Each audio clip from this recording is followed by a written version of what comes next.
सभी साथियों को नमस्कार।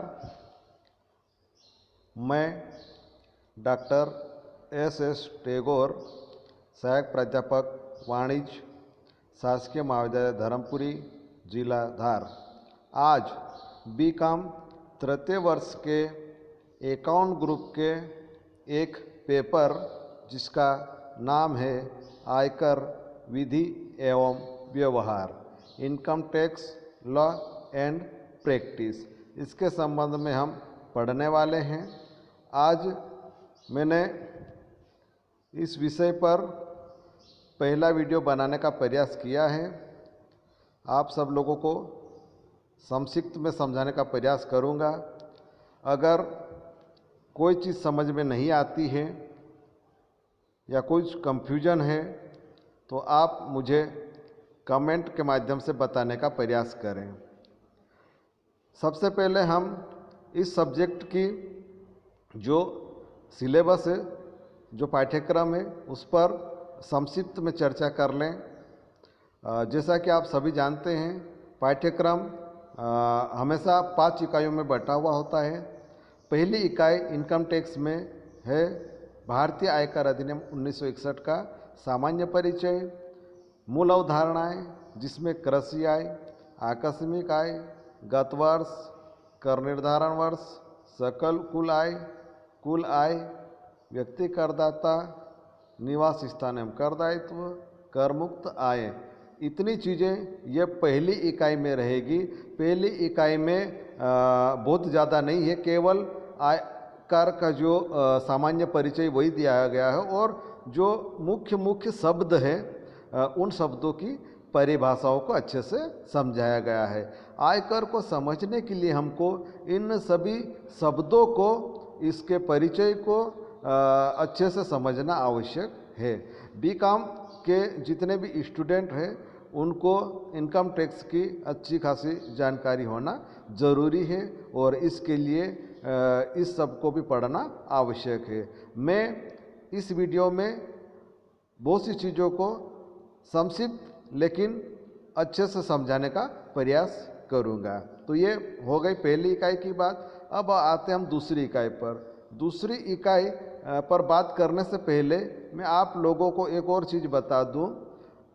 आयकर के अंतर्गत हम जो गणना करेंगे आय की, उस आय को 5 भागों में यानी 5 शीर्षकों में बांटा गया है।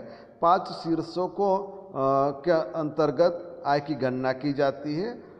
उसमें से पहला शीर्षक है वेतन से आय, दूसरा है मकान संपत्ति से आय। तो ये 2 शीर्षक यूनिट दूसरी में आएंगे और उसके बाद अगली जो इकाई है तीसरी, इसमें व्यापार अथवा पैसे से आय, पूंजी लाभ और अन्य साधनों से आय। इस तरह से 2 इकाई दूसरी में और 3 इकाई तीसरी इकाई में, इस तरह से दोनों में मिलाकर जो 5 शीर्षक आए हैं, इन दोनों 5 शीर्षकों, दोनों यूनिट में 5 शीर्षकों को हमको पढ़ना है।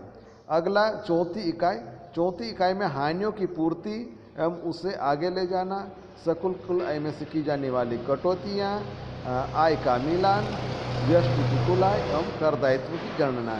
तो 5 शीर्षकों के बाद का जो अगला है वो हम इकाई 4 में पढ़ेंगे और उसके बाद लास्ट और अंतिम इकाई 5, इसमें कर निर्धारण की कार्यविधि, मतलब कर का किस तरह से निर्धारण किया जाता है उसके संबंध में पढ़ेंगे।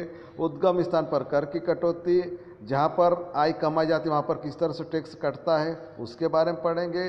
कर का अग्रिम भुगतान, पहले से ही एडवांस में टैक्स किस तरह से चुकाया जाता है उसके बारे में। और आयकर पदाधिकारी, आयकर विभाग में कौन कौन से पद होते हैं, कौन कौन से पदाधिकारी होते हैं उनके संबंध में, और किसी भी आयकर के संबंध अगर कुछ होता है तो किसके समक्ष अपील की जाती है, पुनर्विचार कैसे किया जाता है और क्या क्या अर्थदंड होते हैं, ये सारी चीज़ें हम बीकॉम फाइनल अंतिम वर्ष के आयकर विधि एवं व्यवहार के अंतर्गत पढ़ेंगे।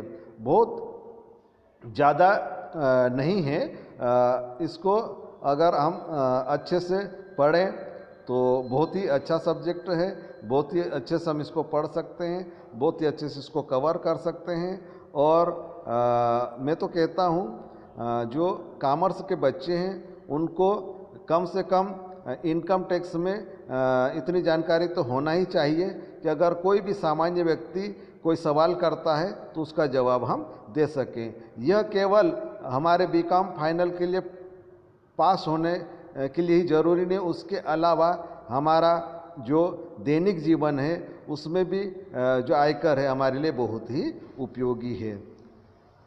अगला आयकर का जैसे सिलेबस हमने देख लिया, उसके बाद देखिए कोई जो खास शब्द है उसको हम समझने का प्रयास करें।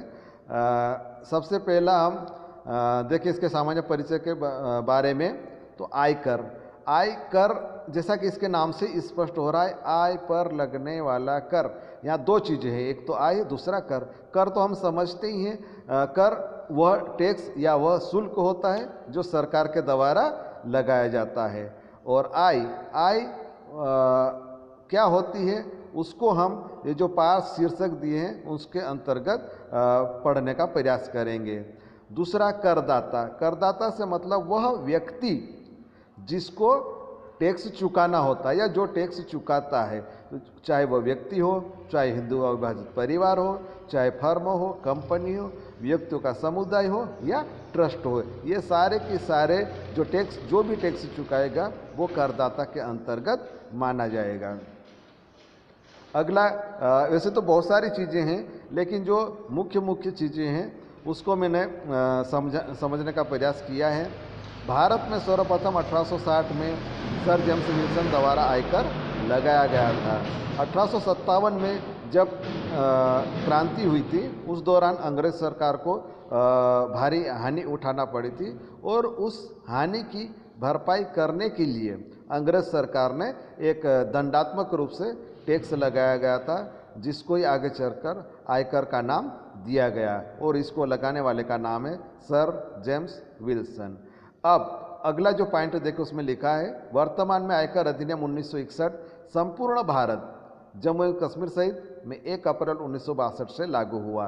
तो 1860 में पहली बार लगाया था, उसके बाद 1860 के बाद कितनी ही बार इस अधिनियम में संशोधन हुए हैं, कितनी बार नए अधिनियम बने हैं और अंत में जाते जाते अब आखिरी बार जो अभी वर्तमान में भी जो अधिनियम लागू है या जो अधिनियम चल रहा है वो आयकर अधिनियम 1961 है और ये जो अधिनियम है 1 अप्रैल 1962 से लागू हुआ। तो कुल मिलाकर जो आयकर का अगर इतिहास देखें तो 150 साल से भी ज़्यादा पुराना हो जाता है।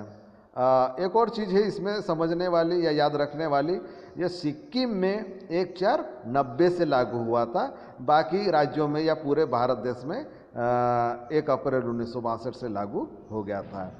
एक और कंपनियों के संबंध में, कंपनियों पर लगने वाले आयकर को निगम कर कहते हैं। वैसे तो इस पर भी आयकर ही लगाया जाता है, लेकिन ये जो आयकर लगाया जा रहा कंपनियों पर उसको आयकर न कहते हुए निगम कर या कारपोरेट टैक्स कहा जाता है।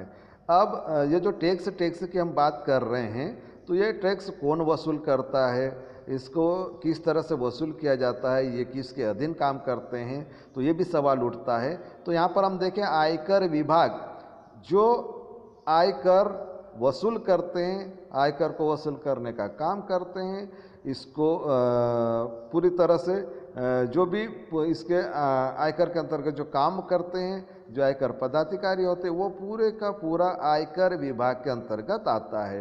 ये जो टैक्स वसूल करने का काम है वो आयकर विभाग करता है। और आयकर विभाग एक बोर्ड होता है, उसके प्रशासन और नियंत्रण में काम करता है और उस बोर्ड का नाम है प्रत्यक्ष करों का केंद्रीय बोर्ड। इसको इंग्लिश में central board of direct tax और शॉर्ट में इसको बोला जाता है CBDT।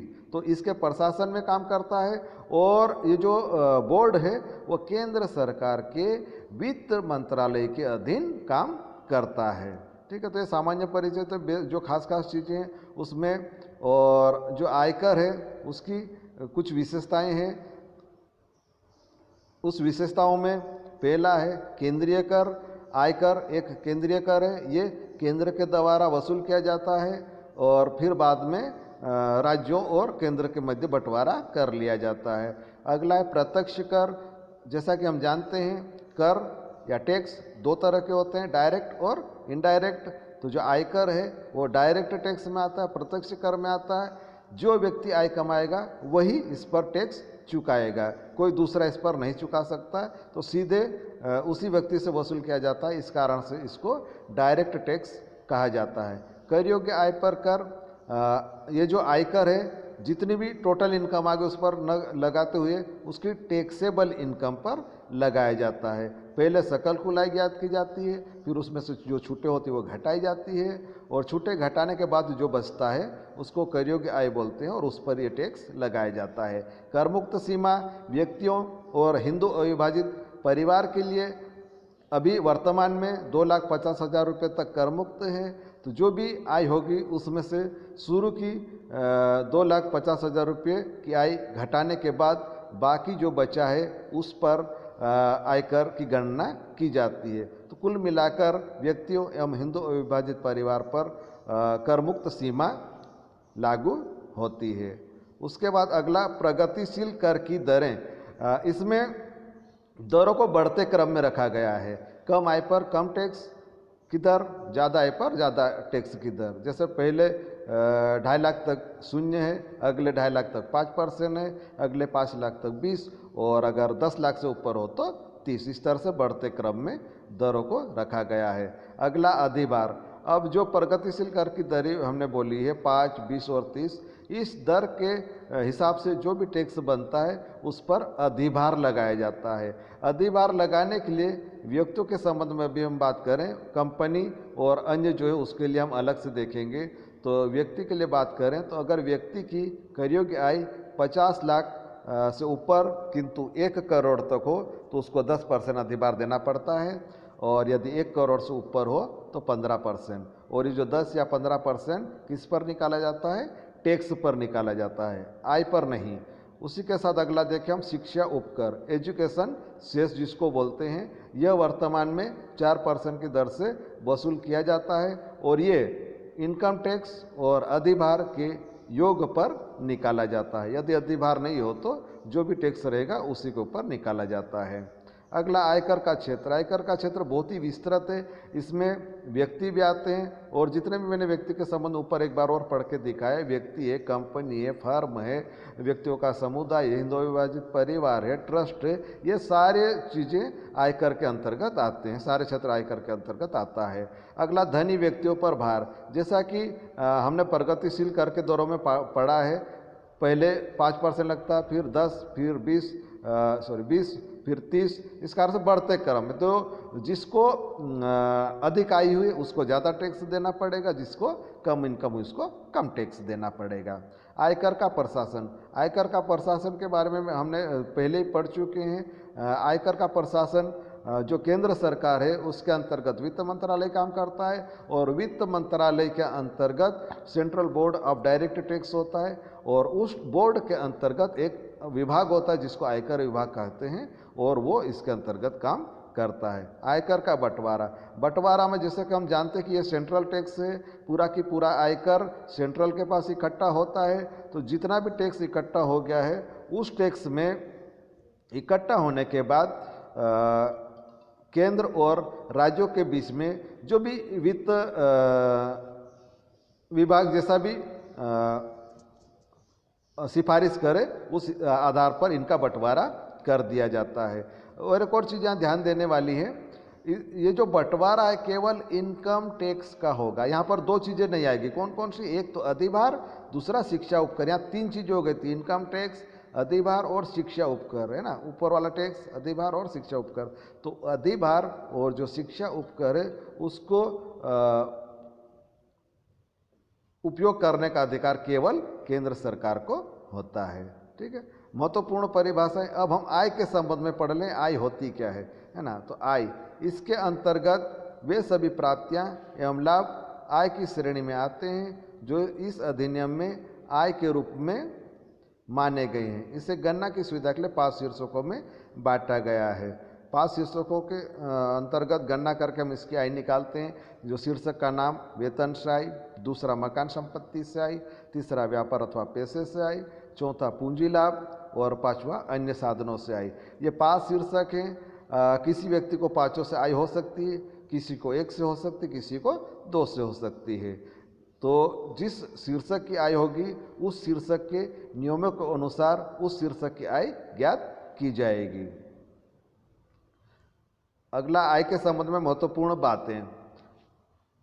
आय का स्वरूप। आय का स्वरूप मतलब आय मौद्रिक भी हो सकती है, मतलब नगद भी हो सकती है, अमौद्रिक मतलब सेवाओं में भी हो सकती है। सेवा से मतलब जैसे रहने के लिए मकान का मिल जाना, चलाने के लिए गाड़ी का मिल जाना, या नौकर की सुविधा मिल जाना, और भी कोई सुविधा हो सकती है जिसका मुद्रा में मूल्यांकन किया जा सकता है, किंतु अभी नगद नहीं मिला है। तो ये आय का जो स्वरूप है नगद या मौद्रिक दोनों हो सकता है। अगला आय की वैधानिकता। आय की वैधानिकता से मतलब आय वैधानिक तरीके से भी कमाई गई हो सकती है या अवैधानिक तरीके से भी कमाई गई हो सकती है। आयकर विभाग कैसी भी आय हो उस पर टैक्स लेने से इनकार नहीं करता है, चाहे चोर ने चोरी करके आय कमाई हो, या डाका डाल के कमाई हो, या दुकानदार ने बेईमानी करके लाभ कमाया हो, कैसा भी कमाया हो, आय प्राप्त हुई चाहे वैधानिक तरीके से चाहे अवैधानिक तरीके से, तो उसको आय मानना है और उस पर आयकर विभाग टैक्स लेता है। आय की प्राप्ति। आय की प्राप्ति में आय जो है नियमित भी प्राप्त हो सकती है या कभी कभी भी हो सकती है। जैसी भी स्थिति हो उस आय को आय में शामिल करते हैं। आय का प्राप्त होना या उपार्जित होना। कोई आय तुरंत प्राप्त हो जाती है और कोई कोई इनकम ऐसी होती है जिसको कमा तो ली जल है, उपार्जित कर लिया है लेकिन अभी प्राप्त नहीं हुई है। लेकिन अगर उपार्जित हो गई है, 1 करोड़ हो गई है, तो वो भविष्य में कभी न कभी तो मिलना ही है। तो इस कारण से आय या तो प्राप्त हो गई या उपार्जित हो गई, तो दोनों ही स्थिति में आय को शामिल करना है जो भी पहले हो। अन्य पक्ष से प्राप्त होना। आय का अन्य पक्ष से प्राप्त होना जरूरी है। अगर खुद के पास से प्राप्त हो तो उसको हम आय नहीं मानेंगे। अगला व्यक्तिगत उपहार। व्यक्तिगत उपहार थोड़ा ध्यान दें, ये 2 चीज़ें देखना है यहाँ पर, निकट के रिश्तेदार या शादी के अवसर। यदि निकट के रिश्तेदारों से या शादी के अवसर पर गिफ्ट मिला है तो वो गिफ्ट आय नहीं माना जाएगा। लेकिन अन्य व्यक्तियों से या अन्य अवसरों पर वर्ष भर में कुल मिलाकर 50,000 रुपये से अधिक राशि यदि प्राप्त होती है तो वह कर योग्य होगी। अगला प्राप्ति के समय स्वरूप। अगर प्राप्ति के समय उसका स्वरूप आय के तौर पर न हो तो उस दौरान हम आय नहीं मानेंगे, लेकिन भविष्य में जब भी वो इनकम के रूप में स्वरूप बदल जाता है तो उस दौरान हम उसको आय में जोड़ लेंगे। संपत्ति पर स्वामित्व का विवाद। यदि किसी संपत्ति पर विवाद चल रहा हो कि उसका स्वामित्व कौन है, तो अभी वर्तमान में उस संपत्ति पर जिसका कब्जा हो या उस संपत्ति से अगर कोई आय होती है तो वो आय कौन प्राप्त कर रहा है, उसी के आय में हम आय जोड़ लेंगे। ऋण या व्यय से मुक्ति। यदि किसी ऋण को देने से या वो ऋण माफ़ हो जाता है या देना नहीं पड़ रहा तो वो हमारे लिए आय नहीं है। उसी तरह से कोई खर्च करना होता है हमको और वो खर्च अभी देना नहीं पड़ रहा तो भी हमारी आय नहीं मानी जाएगी। जैसे डॉक्टर द्वारा फीस का लेने से इनकार कर देना या कोई कर्ज माफ़ हो जाना, ये हमारे लिए आय नहीं है। उसी तरह से एक और अगला है बचत आय नहीं है। यदि किसी व्यक्ति ने बचत की है तो ये जो बचत है वो आय में से ही की गई है, इस कारण से बचत को अलग से हम आय नहीं मानेंगे। अब अगला देखें महत्वपूर्ण परिभाषाओं में व्यक्ति। व्यक्ति हम किसको मानेंगे, तो व्यक्ति और व्यष्टि ये 2 चीज़ें आती हैं। व्यक्ति इसकी परिभाषा धारा 2:31 में दी गई है और व्यक्ति का मतलब अंग्रेजी में होता है पर्सन, और पर्सन में निम्नलिखित को शामिल किया जाता है। पर्सन में आता है व्यष्टि इंडिविजुअल। इंडिविजुअल से मतलब राम नाम ये मोहन, जो नाम वाले जो व्यक्ति होते हैं, राम मोहन सीता गीता, इस तरह के जो व्यक्ति होते हैं उसको इंडिविजुअल या व्यष्टि कहा जाता है। दूसरा हिंदू विभाजित परिवार। अगला कंपनी, साझेदारी फर्म, व्यक्तियों का समुदाय, स्थानीय सत्ता और प्रत्येक कृत्रिम व्यक्ति, ये सारे की सारे व्यक्ति के अंतर्गत आते हैं और इनमें से जो भी टैक्स चुकाता उसको हम करदाता कहते हैं। तो करदाता, इसको धारा 2:7 में इसकी परिभाषा दी गई है और जो व्यक्ति आयकर देने के लिए उत्तरदायी है उसे हम करदाता कहते हैं। वह स्वयं की आय पर आयकर देने वाला हो सकता है या किसी और की आय पर आयकर देने वाला हो सकता है, जैसे मृतक का उत्तराधिकारी है या विदेशी कोई व्यक्ति है तो उसका जो है यहाँ पर इंडिया में रहने वाला कोई हो सकता है व्यक्ति। और अगला अवयस्क या पागल की आय पर कर। तो इन तीनों के लिए अगर वो आयकर देने के लिए उत्तरदायी होता तो उसको हम माना हुआ करदाता मानेंगे। और अगला है दोषी करदाता। यदि किसी व्यक्ति को आयकर विभाग की तरफ से ही नोटिस देकर टैक्स वसूल किया जाता है तो उसे हम दोषी करदाता मानेंगे। अब अगला यहाँ पर देखें कर निर्धारण वर्ष। आयकर में कर निर्धारण वर्ष और गत वर्ष ये दो बहुत ही महत्वपूर्ण वर्ष होते हैं। कर निर्धारण वर्ष इसकी धारा 2(9) में परिभाषा दी गई है। कर निर्धारण वर्ष से आशय 12 माह की उस अवधि से है जो प्रति वर्ष 1 अप्रैल को प्रारंभ होती है और 31 मार्च को समाप्त होती है। उदाहरण के लिए कर निर्धारण वर्ष 2020-21 की अवधि 1 अप्रैल 2020 से लेकर 31 मार्च 2021 तक होगी। गत वर्ष में कमाई गई आय का निर्धारण कर निर्धारण वर्ष में किया जाता है। तो ये हमको ध्यान रखना है, इसमें बहुत लंबा चौड़ा नहीं है, ये 12 माह की अवधि होती है और अभी वर्तमान में हमारे लिए 2020 और 21 जो है कर निर्धारण वर्ष होगा। 1 अप्रैल 2020 से शुरू होकर 31 मार्च 2021 तक। और एक और चीज़ इसमें ध्यान देने वाली है, जो कर निर्धारण वर्ष होता है तो गत वर्ष में जो आय कमाई जाती है उसका निर्धारण हमको कर निर्धारण में करना पड़ता है या होता है। तो कर निर्धारण वर्ष हमेशा गत वर्ष के बाद आता है। ठीक है। अब उसके बाद अगले बात है हम गत वर्ष की। ये धारा 3 में है।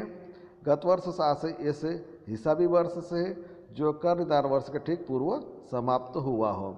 गत कर निर्धारण वर्ष 20-21 के लिए गत वर्ष 1 अप्रैल 2019 से 31 मार्च 2020 तक की 12 माह की अवधि मानी जाएगी। ठीक है। गत वर्ष के संबंध में कुछ महत्वपूर्ण बातें। अलग आधार पर हिसाबी वर्ष रखना। जैसा कि हमने देखा अभी, चाहे गत वर्ष हो चाहे कर निर्धारण वर्ष हो, 1 अप्रैल से शुरू होकर 31 मार्च को समाप्त होता है। लेकिन कुछ व्यक्ति ऐसे होते हैं जो अपने अपने हिसाब से लेखों को रखते हैं। अब वो दिवाली पर चालू करते हो, होली पर चालू करते या किसी भी वर्ष के महीने या किसी त्यौहार के दौरान करते हो, हमको उससे लेना देना नहीं है। हमको आयकर के जो नियम है उसके अनुसार 1 अप्रैल से लेकर 31 मार्च के हिसाब से ही उन सभी लोगों को खाते रखना पड़ेंगे। और अगला है वर्ष के बीच में प्रारंभ हुए नए व्यापार या पेशे का गत वर्ष।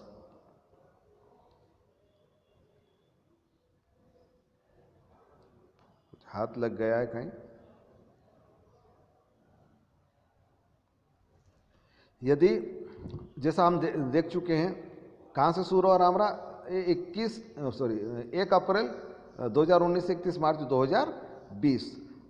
लेकिन यदि व्यापार प्रारंभ में जो व्यापार प्रारंभ हुआ गत वर्ष में, मतलब वर्ष के दौरान यानी बीच में चालू हो गया, यदि बीच में व्यापार चालू हुआ तो उस दिन से 31 मार्च तक की अवधि हमारे लिए गत वर्ष हो जाएगी। अगला वर्ष के बीच में प्रारंभ हुई अन्य किसी आय के संबंध में। यदि कोई आय वर्ष के बीच में ही चालू हुई तो उस तारीख से लेकर 31 मार्च तक की अवधि हमारे लिए गत वर्ष हो जाएगी। जैसे किसी ने दिसंबर में नौकरी ज्वाइन की तो 1 दिसंबर 2019 से लेकर 31 मार्च 2020 तक की अवधि उसके लिए गत वर्ष हो जाएगी। यहाँ पर ध्यान देना, कर निर्धारण वर्ष तो फिक्स है 1 अप्रैल से लेकर 31 मार्च तक का। गत वर्ष में यदि पहले से व्यापार या पहले से नौकरी या पहले से अगर कोई आय कमाते आ रहे हैं तो उनके लिए हमारा गत वर्ष हो जाएगा 1 अप्रैल 2019 से लेकर 31 मार्च 2020।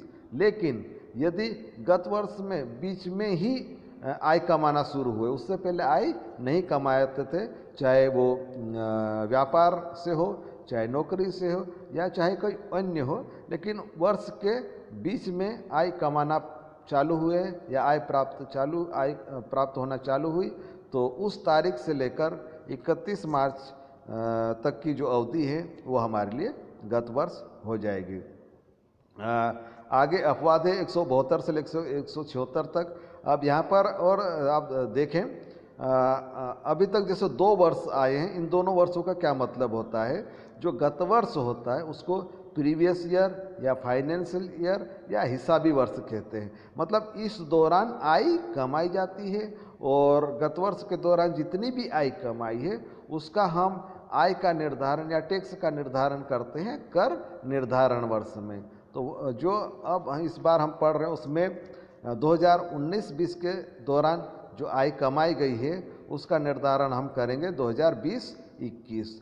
लेकिन कुछ अपवाद भी होते हैं। अपवाद से में ये कि ये उसी गत वर्ष में इसका निर्धारण कर लिया जाएगा या उसका टैक्स वसूल कर लिया जाएगा। जैसे अनिवासी की समुद्री जहाज के व्यापार से आय, यदि अनिवासी व्यक्ति है और वो समुद्री जहाज के माध्यम से व्यापार करता है तो उसकी जो आय की गणना या टैक्स का जो कैलकुलेशन है वो गत वर्ष के दौरान ही कर लिया जाएगा और टैक्स गत वर्ष के दौरान ही वसूल कर लिया जाएगा। अगला, भारत छोड़कर जाने वाले व्यक्ति की आय। तो ये जो कोई व्यक्ति अगर भारत छोड़कर जा रहा है तो उसकी आय भी गत वर्ष में ही गणना कर ली जाएगी और उससे टैक्स वसूल कर लिया जाएगा। संपत्ति का हस्तांतरण, यदि किसी संपत्ति का हस्तांतरण हो गया है तो उसका भी टैक्स हमको गत वर्ष के दौरान ही वसूल कर लेना है। अगला, व्यापार का बंद होना। यदि व्यापार बंद हो गया है तो उसका टैक्स भी हमको गत वर्ष के दौरान ही वसूल कर लेना। कहने का मतलब ये जो 4 पॉइंट दिए हैं उसमें हमको कर निर्धारण वर्ष का रास्ता नहीं देखना, या उसी वर्ष के दौरान हमको आय की गणना करके टैक्स भी वसूल कर लेना है। अब अगला है आकस्मिक आय। आकस्मिक आय से आशय ऐसी प्राप्तियों से है जो संयोगवश और बिना आशा से प्राप्त हुई हो तथा बार बार न मिलने वाली हो, है ना। यहाँ आकस्मिक आय के संबंध में देखें, ये आय ऐसी होती है जो अचानक से मिलती है। ऐसी आय जिसके बारे में हमने पहले से कोई कल्पना या आशा नहीं की होती है। जैसे कोई जा रहा है और रास्ते में पैसों से भरा हुआ बैग मिल जाए, या किसी को गड़ा हुआ धन मिल जाए, या और भी ऐसी कोई चीज़ हो सकती है जो अचानक से या बिना उम्मीद के उसको मिल जाती है, उसको हम आकस्मिक आय कहते हैं। लेकिन और भी बहुत सारी आय होती हैं जो कभी कभी मिलती हैं लेकिन उसको हम आकस्मिक नहीं मानेंगे। और ये जो आकस्मिक आय होती है वो पूरी तरह से कर योग्य आय होती है। अब हम देखें कौन कौन सी आय जिसको हम आकस्मिक नहीं मानेंगे। तो गिफ्ट, उसको आकस्मिक नहीं मानना है, या बिजनेस के दौरान अगर कोई आकस्मिक रूप से कोई आय प्राप्त होती तो उसको भी आकस्मिक नहीं मानना है। पूंजी लाभ या सेवा से उपहार, पैसे के उपहार, सट्टे के व्यापार से आय, ये सारी चीज़ें भले कभी एकदम से प्राप्त होती हो लेकिन इसको हम आकस्मिक आय नहीं मानेंगे। तो आकस्मिक आय में एक ही बचाइए, लॉटरी आदि से आय आकस्मिक आय कहलाती। तो लॉटरी आती है, उसमें घोड़दौड़ आता है, क्रॉसवर्ड आती है, पहेलियाँ आती हैं। तो जो जैसे ये टीवी पर चलते हैं, टीवी के शो होते हैं, केबीसी होता है, तो ये सारी चीज़ें ये इसको लॉटरी या आकस्मिक आय के अंतर्गत हम मानते हैं। और इसमें फिक्स जो रेट होती है उस रेट से उसको टैक्स चुकाना होता है। अभी और इसी के संदर्भ में 2 चीज़ें और महत्वपूर्ण हैं जिसको जानना आपके लिए बहुत ही जरूरी है। सकल कुल आय और कुल आय। सकल कुल आय और कुल आय को मैंने चार्ट के माध्यम से समझाने का प्रयास किया है। सकल कुल आय में 5 शीर्षकों की आय शामिल होती है। पहला, वेतन से आय, मकान संपत्ति से आय, व्यापार पैसे से आय, पूंजी लाभ और अन्य साधनों से आय। सभी जो शीर्षक हैं हम पहले से ही जानते हैं। किसी एक शीर्षक की आय हो सकती है, 2 की हो सकती है या 5 की हो सकती है, और 5 की होगी ऐसा जरूरी नहीं है। तो जिस शीर्षक की आय होगी उस शीर्षक के नियमों के अनुसार हमको गणना करना है, और इस तरह से हर शीर्षक की आय की गणना करके 5 शीर्षकों का योग लगाना है। 5 शीर्षकों का योग लगाएंगे तो उस शीर्षक को सकल कुल आय कहेंगे। और सकल कुल आय का मतलब होता है ग्रॉस टोटल इनकम, जिसे संक्षिप्त में GTI भी कहते हैं। अब इस जीटीआई में से कुछ कटौतियाँ घटाई जाती है। कुछ कटौतियाँ ऐसी होती है जो अपने अपने शीर्षक से संबंधित होती है, वो तो हम उसी शीर्षक में घटा देंगे। लेकिन कुछ कटौतियाँ ऐसी होती है जो किसी एक शीर्षक विषय से कोई लेना देना नहीं है। तो यहाँ पर पांचों शीर्षकों की आय का योग करने के बाद यदि उस करदाता को कोई छूट मिलने वाली हो, जो धारा 80 से लेकर यू तक की जो कटौतियाँ हैं उस दौरान हम यहाँ पर घटाएंगे। ये कोई कटौती उसको मिल भी सकती है, नहीं भी मिल सकती है, पर अगर मिलती है तो सी से लेकर यू तक की अगर कोई कटौती मिलने वाली होगी तो उसको हमको सकल कुलाई में से घटाना है। तो इस तरह से सकल कुलाई में से ये कटौतियाँ घटा दी जाती है और घटाने के बाद जो बचा उसको कुल आय बोलते हैं। और कुल आय को टैक्सेबल इनकम या टोटल इनकम कहा जाता है, और ये जो कर योग्य आय जिसको बोलते हैं यही कुल आय होती है, और इसी पर टैक्स की गणना की जाती है। अब आखिरी इस वीडियो के आखिरी स्लाइड बची है कर निर्धारण वर्ष 2020-21 के लिए आयकर की दरें। अभी हम केवल आयकर की जो दरें की बात कर रहे हैं केवल सामान्य व्यक्ति के लिए, यानी 60 वर्ष से कम आयु वालों के लिए और हिंदू अविभाजित परिवार के लिए बात कर रहे हैं। प्रथम जो 2.5 लाख है उस पर शून्य, मतलब कोई टैक्स नहीं देना है। अगले 2.5 लाख पर 2,50,000 से 5 लाख तक इस पर 5% टैक्स देना होता है। अगले 5 लाख मतलब 5 लाख से लेकर 10 लाख तक इसमें 20% टैक्स देना होता है, और 10 लाख से अधिक राशि हो तो 30% टैक्स देना होता है। और उसी के साथ साथ विशिष्ट दरें हम इस पर बात कर रहे हैं। कुछ चीज़ें ऐसी होती है जैसे दीर्घकालीन पूंजी लाभ, तो इस पर 20%, और लॉटरी आदि जो घुड़दौड़ आदि है उन पर अगर कोई आई हुई है तो उस पर 30% की दर से ये फिक्स है, फिक्स टैक्स लगता है। इसको 5, 20, 30 वाले में शामिल नहीं करना है। तो ये जो विशिष्ट दर है वो लगा लिए, सामान्य दर लगा ली, इन दोनों का योग कर लेंगे। और यदि उस व्यक्ति या उस करदाता की आय 50 लाख से 1 करोड़ के मध्य है तो 10%, और 1 करोड़ से ऊपर हो तो 15% सरचार्ज इसमें और वापस से जोड़ देंगे। अब इन दोनों के योग पर अगली बात आती है शिक्षा उपकर की। जो टैक्स है, सरचार्ज है, उसके योग का 4% हम एजुकेशन सेस भी लगाएंगे। ठीक है, तो इस तरह से इसका ये जो योग आएगा वो हमारे लिए आयकर हो गया। ये सामान्य व्यक्ति की बात थी। यदि कोई व्यक्ति हो सकता है 60 वर्ष से ऊपर की आयु का हो तो उसको वरिष्ठ करदाता कहते हैं, जो 60 से 80 वर्ष के मध्य हो। और ऐसी स्थिति में यानी वरिष्ठ करदाता के लिए कर मुक्त की सीमा 3 लाख रुपये हो जाएगी, और अति वरिष्ठ करदाता जो 80 वर्ष से अधिक उम्र का हो तो उसके लिए कर मुक्त की सीमा 5 लाख रुपये हो जाएगी। तो इस तरह से मैंने सभी चीज़ों को संक्षिप्त में किंतु जल्दी से बताने का प्रयास किया है। यदि आप लोगों को समझ में आया हो या कोई चीज़ समझ नहीं आई हो तो कमेंट के माध्यम से बताने का प्रयास करें। धन्यवाद।